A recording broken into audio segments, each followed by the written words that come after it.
Hi friends, welcome to Ramya's channel. ரொம்ப நாளாக என்னால் வீடியோ ப்ராப்பராக போட முடியாமல் இருந்தேன். என்ன ரீசன்னா ட்ராவல் தான். ட்ராவலில் ரொம்ப பிஸியாக இருந்தோம். திருநெல்வேலி வந்துட்டு திருநெல்வேலி டு சென்னை, சென்னை டு திருநெல்வேலி, அப்படியே எங்களோட டேஸ் எல்லாம் போயிட்டு இருந்தோம். அது இல்லாமல் திருநெல்வேலியில் எங்களுக்கு நிறைய ஒர்க் இருந்ததுன்னே சொல்லலாம். அதனால என்னால் ப்ராப்பராக வீடியோ போட முடியல. ஸோ ஃபைனலாக இன்றைக்கி தான் எனக்கு டைம் கிடச்சிது. ஸோ இப்போ நான் எங்கே வந்திருக்கேன் பார்த்திங்கன்னா, திருச்செந்தூர் தான் வந்திருக்கேன். திருநெல்வேலி வரைக்கும் வந்துவிட்டோம். நம்ம திருச்செந்தூர் முருகரையும் பார்த்துடலாமே அப்படின்னு தான். ஏன்னா எங்களுக்கு இது அப்படின்னு இல்லை, பட் ரொம்ப நாளாக எங்களோட பக்கெட் லிஸ்ட்டில் இருந்தது. அரவிந்த் எப்போ ஊருக்கு வந்தாலும் திருச்செந்தூர் போயிட்டு தான் போவாங்க. பிஃபோர் மேரேஜ், ஆஃப்டர் மேரேஜ் கொஞ்சம் எங்களால் அந்த இதில் கோவிலுக்கெலாம் போக முடியல. என்ன ரீசனாக என்னோடய ஹெல்த் ரீசன், மேஜர் ரீசன் என் ஹெல்த்து தான்.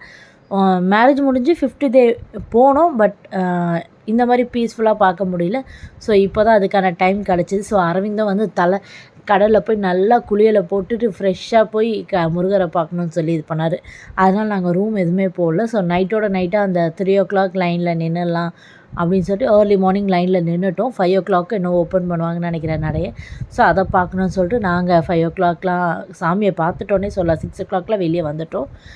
அரவிந்தனுக்கு ஒரே ஜாலி தான் இந்த கடலில் குளிக்க. அவருக்கு பிடிக்கும். ஏன்னா அவரோட சைல்ட்ஹுட் மெமரிலாம் வந்து இந்த திருச்செந்தூர்லலாம் நிறைய இருக்குது. அவங்களோட வெக்கேஷன்லாம் வந்து திருச்செந்தூரில் தான் வந்து கழிப்பாங்கன்னு சொல்லி நான் கேள்விப்பட்டேன். ஸ்கூல் வெக்கேஷன் ஸ்டார்ட் ஆனதாலே கிளம்பு திருச்செந்தூர் போகலான்னு சொல்லிட்டு வந்துட்டு 3 days 2 days இங்கே தான் இருப்பாங்களாம். 5 days கூட இருந்திருக்கேன்னு சொல்கிறாங்க, தெரியல. அப்படி என்ன சுற்றி பார்ப்பாங்க இதெல்லாம். நான் ரூமெல்லாம் எடுத்துகிட்டு நல்லா ஜாலியாக வைப் பண்ணுவோன்னு சொல்லியிருக்கேன். அது இல்லாமல் பிஃபோர் மேரேஜும் அரவிந்த் வந்து ஊருக்கு வந்தாலும் திருச்செந்தூர் வந்துடுவாராம். பட் நம்மளுக்கு அது பழக்கம் இல்லை இல்லையா. அது இல்லாமல் நம்மளுக்கு கடலில் குளித்து பழக்கம் இல்லை. நான் பொதுவாகவே கடல்னால் எனக்கு ரொம்ப பயம்னே சொல்லலாம். இந்த நைட்டில் கடலை பார்க்க பயம். பகலில் ரசிப்பேன், நைட்டில் கொஞ்சம் எனக்கு பயம் இருக்குது அந்த அலையை பார்த்தா.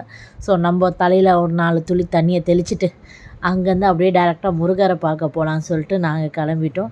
ஆக்சுவலி அரவிந்தன் எப்படி தான் தைரியமாக குளிச்சாருந்தான் தெரியல. சுற்றி யாருமே இல்லை, அவரை சுற்றி அவர் மட்டும் இருக்கா. எனக்கு தான் பயமாகவே இருந்தது. ஸோ ஃபைனலாக அங்கேருந்து கிளம்பிட்டு ட்ரெஸ் எல்லாம் மாற்றிட்டு அரவிந்தன் ஒரு முருகருக்கு வெளியே இருந்து ஒரு கும்பிட போட்டுறாரு. நான் வந்து பூவெல்லாம் வீட்டிலேருந்து எடுத்துகிட்டு வந்தேன். அங்கெல்லாம் எதுவும் வாங்கலை. எனக்கு அந்த டைமில் கிடைக்குமான்னு தெரியல. ஸோ ஒரு லைனில் இருக்க ஸ்டார்ட் பண்ணும் போது தான் பார்த்தா தூரத்தில் ஒரு மரத்தில் வந்து 3 மயில் இருந்தது. பட் வீடியோவில் கிளியராக தெரியல. பட் ஒரு மயில் தான் நல்லா கேப்சர் ஆகிட்டு இருக்குது. இன்னொரு மயில் உள்ளே இருக்குது. அந்த ஃபெதர் மட்டும் உங்களுக்கு கீழே தெரியும். அழகாக இருந்தது பார்க்க. நல்லா மயிலை ரசிச்சுட்டு அப்புறம் முருகருக்கு போய் உள்ளே போய் ஒரு தரிசனத்தை போட்டுட்டு அங்கேருந்து நாங்கள் பாய் பாய் சொல்லி கிளம்பிட்டோம். முருகரை நல்லா திருப்தியாக பார்த்தோன்னே சொல்லலாம். ஒரு மாதிரி பீஸ்ஃபுல்லாக இருந்தது. ஆஃப்டர் லாங் டைம் நான் இந்த மாதிரி கோவிலுக்கு வந்து ரொம்ப பீஸ்ஃபுல்லாக போனேன்னே சொல்லலாம். எந்த அலைச்சல் எதுவுமே இல்லை. அப்புறம் முருகருக்கு ஒரு அரோகரா போட்டுட்டு அங்கேருந்து நாங்கள் பாய் பாய் சொல்லிவிட்டு கிளம்பிட்டோம். என்னோடய சேனலை லைக் பண்ணுங்கள், ஷேர் பண்ணுங்கள், சப்ஸ்கிரைப் பண்ணுங்கள், மறந்துடாதீங்க. பாய்.